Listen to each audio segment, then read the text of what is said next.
ഒരു ആത്മാവും പരമാത്മാവും തമ്മിലുള്ള കൂടിച്ചേരൽ നമുക്ക് ഇപ്പം സാധ്യമല്ല എന്നുള്ളതാണ്. അത് ഞാൻ തെളിവ് പറയാം. അപ്പം നിങ്ങൾ എഡ്യൂക്കേറ്റഡ് ആയിട്ടുള്ള ആളുകളല്ലേ, അപ്പം നിങ്ങൾക്കത് ഞാൻ പറയുന്നത് ശരിയാണെന്ന് മനസ്സിലാവും. വേറൊരാൾ അങ്ങനെ പറയുമ്പോൾ അത് അങ്ങനെയല്ലല്ലോ, ഇങ്ങനെയാണെന്നൊരു തോന്നലെങ്കിലും, ഒരു ഡൗട്ടെങ്കിലും വരണം നിങ്ങൾക്ക്. ഞാൻ പറയുമ്പോൾ ഒരു ഡൗട്ട് വരണം. സംശയം കൊണ്ട് മാത്രമാണ് നമ്മൾക്ക് ഉത്തരം ലഭിക്കുക. മനസ്സിലായില്ലേ? എന്തും ഞാൻ പറയുന്നത് കേൾക്കുക എന്നുള്ളതല്ല, അതിനെ വിചിന്തനം ചെയ്യുകയും വീണ്ടും വീണ്ടും അനലൈസ് ചെയ്യുകയും അതിൽ നിന്ന് നിങ്ങൾ ചോദ്യങ്ങൾ ചോദിക്കുകയും ചെയ്യുന്ന സമയത്താണ് നിങ്ങൾക്ക് അതിൻ്റെ ഉത്തരങ്ങൾ ശരിയായിട്ടുള്ള ക്ലാരിറ്റി ലഭിക്കുക ഒരു വിഷയത്തിൽ. അപ്പം യോഗ എന്ന് പറയുമ്പോൾ ആത്മാവും പരമാത്മാവും തമ്മിലുള്ള ലയനം, ഇതാണ് പറയുന്നത്. ഈ പരമാത്മാവിനെ, ആത്മാവ് നമ്മളാണല്ലോ, അല്ലെ നിങ്ങളുടെ ഉള്ളിലുള്ള സോൾ എന്ന് വേണമെങ്കിൽ പറയാം. ആത്മാവ് എന്ന് പറയുന്നത് നിങ്ങളുടെ ഉള്ളിലുള്ള ഒരു സംഗതി. അതിനെ എങ്ങനെയാണ് പരമാത്മാവുമായിട്ട് ലയിപ്പിക്കാൻ പറ്റുക? നമുക്ക് ഞാൻ പറയുന്നത് വ്യത്യസ്ത ഒരു തലത്തിലാണ്. എൻ്റെ വിഷൻ അല്ലെങ്കിൽ എൻ്റെ രീതി ഞാൻ പറയാം. ഇപ്പോൾ ആത്മാവും പരമാത്മാവും തമ്മിലുള്ള ലയനം എന്ന് പറയുമ്പോൾ നമ്മുടെ കപ്പാസിറ്റിയും കൂടെ ആലോചിക്കണം. നിങ്ങളോട് പറയുകയാണ് ഒരു 100 കിലോ 200 കിലോ, ഇപ്പം ഞാൻ എന്നോട് പറയുന്നു 200 കിലോ പൊക്കണം, നിങ്ങളോട് പറയുന്നു ഒരു 200 കിലോ പൊക്കണം. നിങ്ങൾക്ക് സാധ്യമല്ല അത്രയും പൊക്കാൻ വേണ്ടിയിട്ട്. അല്ല, നിങ്ങളോട് ഞാൻ പറയുന്നു ഒരു 10 ലിറ്റർ വെള്ളം കുടിക്കണമെന്ന്, 10 ലിറ്റർ വെള്ളം കുടിക്കണം നിങ്ങളോട് പറയുക ഞാൻ, നിങ്ങൾക്ക് സാധ്യമല്ല. കാരണം എന്താ? നിങ്ങളുടെ കപ്പാസിറ്റിക്ക് അപ്പുറത്താണ് 10 ലിറ്റർ വെള്ളം കുടിക്കുന്നത്. നിങ്ങൾ ഛർദ്ദിച്ചു, അല്ലെ നിങ്ങൾ വൊമിറ്റ് ചെയ്യും. വൈ? എന്തുകൊണ്ടാണത്? കാരണം നിങ്ങളുടെ കപ്പാസിറ്റിക്ക് അപ്പുറത്താണ്.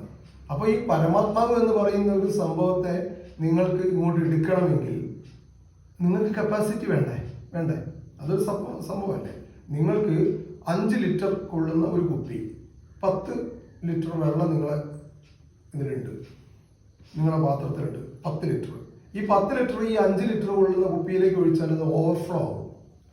അതൊരിക്കലും നിങ്ങൾക്ക് സാധ്യമല്ല. അപ്പം വേറൊരു തലത്തിൽ നമ്മൾ ചിന്തിക്കുന്ന സമയത്ത് ഈ പരമാത്മാവ് എന്ന് പറഞ്ഞാൽ, ഒന്ന് ഞാൻ പറയുന്ന ഒരു കാര്യം, എൻ്റെ ലേഖനങ്ങളിലോ എൻ്റെ ബുക്കിലോ ഞാൻ എഴുതിയിട്ടുള്ളൊരു കാര്യമുണ്ട്. ഈ ദൈവികതയെ നിങ്ങൾക്ക് നേടാൻ കഴിയില്ല എന്ന് പറഞ്ഞിട്ടുണ്ട്. ദൈവികതയെ നിങ്ങൾക്ക് നേടാൻ കഴിയില്ല. എന്താ കാരണം എന്നറിയോ?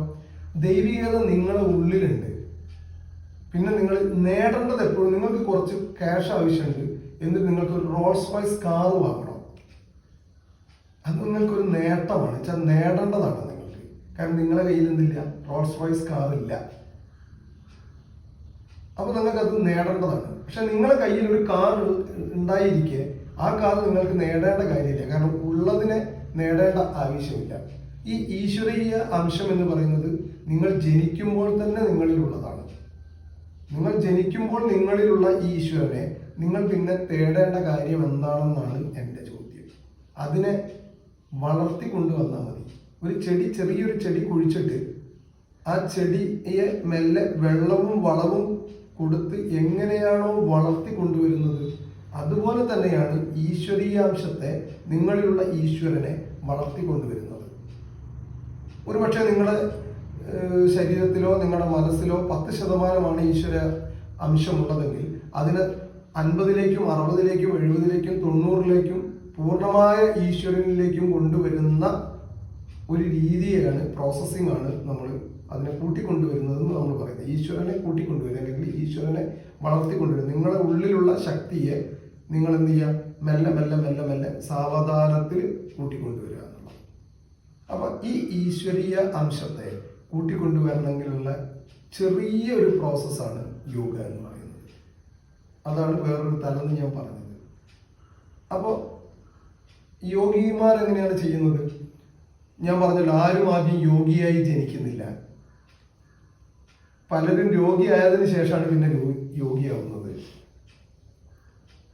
അവരൊക്കെ ഈശ്വര സാക്ഷാത്കാരം നേടാൻ വേണ്ടിയിട്ട് അവർ അവലംബിച്ചിട്ടുള്ള പല മാർഗങ്ങളുണ്ട്. അതിൽ ഭക്തിയാവാം, ജ്ഞാനമാവാം, മറ്റെന്തെങ്കിലും ആവാം. ഇപ്പം ഭക്തി മാർഗത്തിലൂടെ സഞ്ചരിക്കുന്ന ആളുകളുണ്ട്. ജ്ഞാനം നേടി നമ്മൾ എന്താ പറയുക, കൂടുതൽ അറിവ് സമ്പാദിച്ച് വിജ്ഞാനത്തിൽ നിന്ന് ജ്ഞാനത്തിലേക്ക് വരിക. വിജ്ഞാനം എന്ന് പറയുന്നത് എപ്പോഴും മാറിക്കൊണ്ടിരിക്കുന്നതാണ്.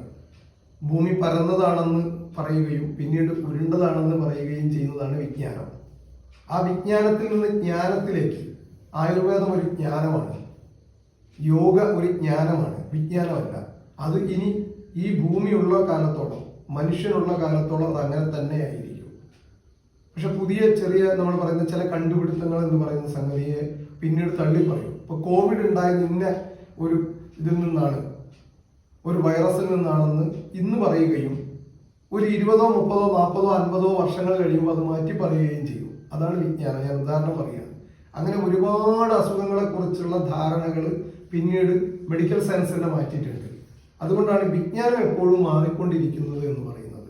പക്ഷെ ജ്ഞാനം എന്ന് പറയുന്നത് അത് അവിടെ സത്യമാണ്.